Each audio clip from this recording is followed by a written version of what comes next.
Today we are going to go up to Perry Cemetery. Perry Cemetery is located on the highest point on the Perry farm on the northwest corner of the old homestead. It will be, if we look up here, you can see some fir trees and kind of a square up on the hill, and that's where we'll be traveling to. Perry Cemetery, the first burial at Perry Cemetery was Mary Ellis Perry Duncan, the daughter of William B. and Elizabeth Perry. And that was in the 1880s. And she was one of the first school teachers at Clearbrook and chose the site of the cemetery a few months before she died. Now on the trail that leads to the path to Perry Cemetery. But as you can see, we are being blocked by some ecology blocks. In 2010, first part of July, the railroad took out our crossing and put these ecology blocks here to block our progress. So we've been unable to maintain the path and maintain the property on the other side of the tracks. Pretty much they have landlocked us from the property and for the cemetery district to maintain a path to the cemetery.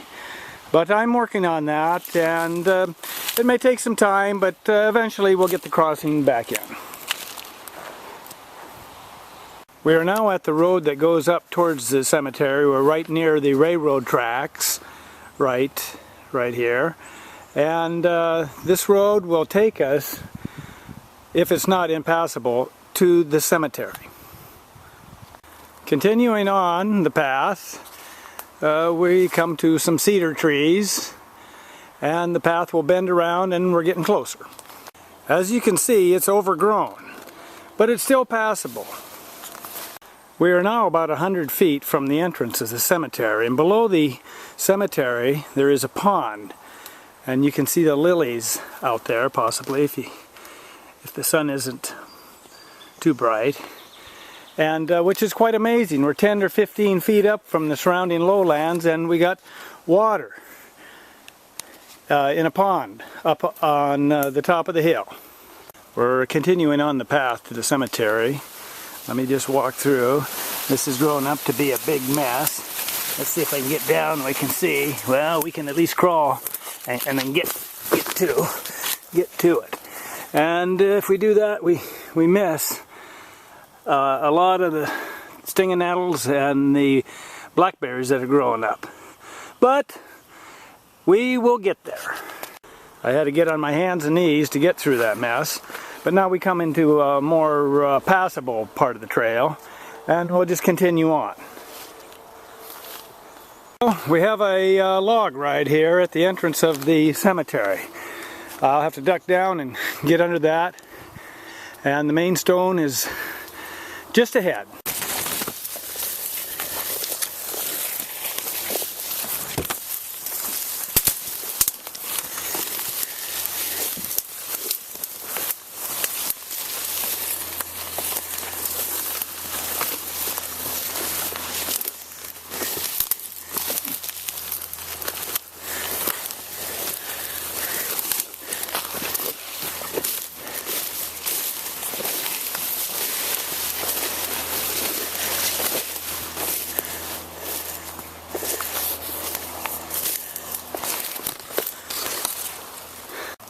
Well, I made it through all the mess, through the logs, through the blackberries, and then through the patch of stinging nettles to the main stone here at Perry Cemetery.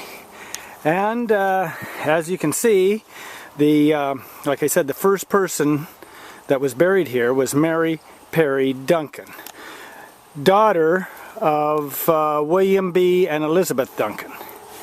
And then William Allen Perry was buried here in 1919, and several residents of the local area, Huey McCurry and the Morris boys, tragedy with the Morris boys, Estelle and Rowan, they were killed from a falling limb during a northeaster when returning home from the Clearbrook school.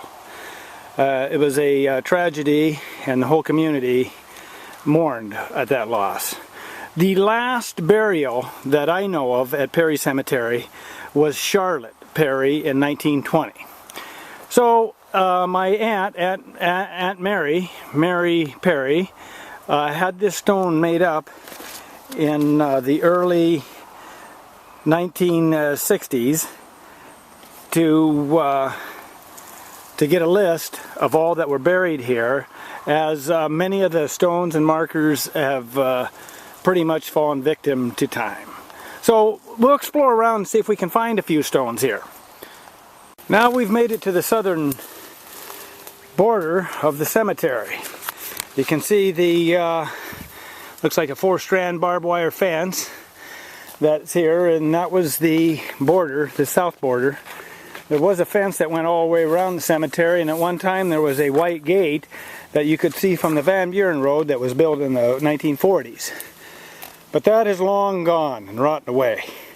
So we're at the southern border. Let me move down and make my way along here. See what we can find. The fence is pretty much gone. In the southeast corner of the cemetery, the very southeast, and I see a stone here. And this is Mrs. E.H. Hamill. This is the remaining, it's fallen off its pedestal of its base.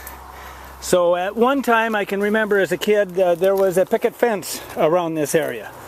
That has long disappeared.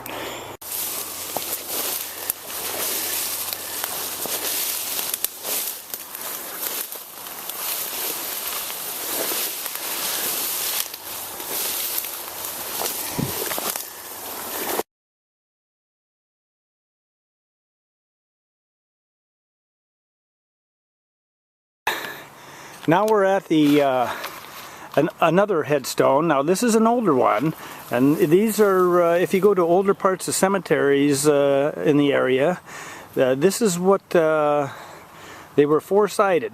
This one's like that, and it also is economy of scale because more than one name is on this headstone, so there's more than one person buried here.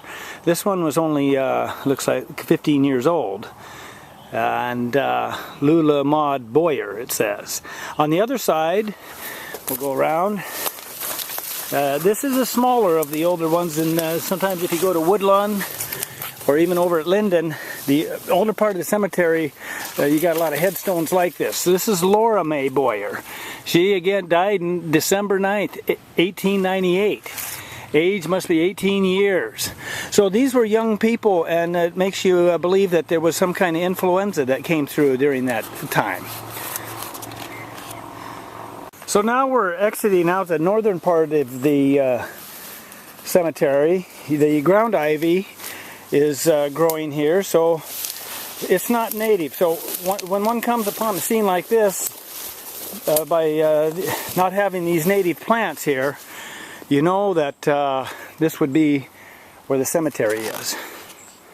The cemetery is maintained by Cemetery District 11, and as you can see, not much maintenance that goes on here. It's almost lost and forgotten part of history of Clearbrook.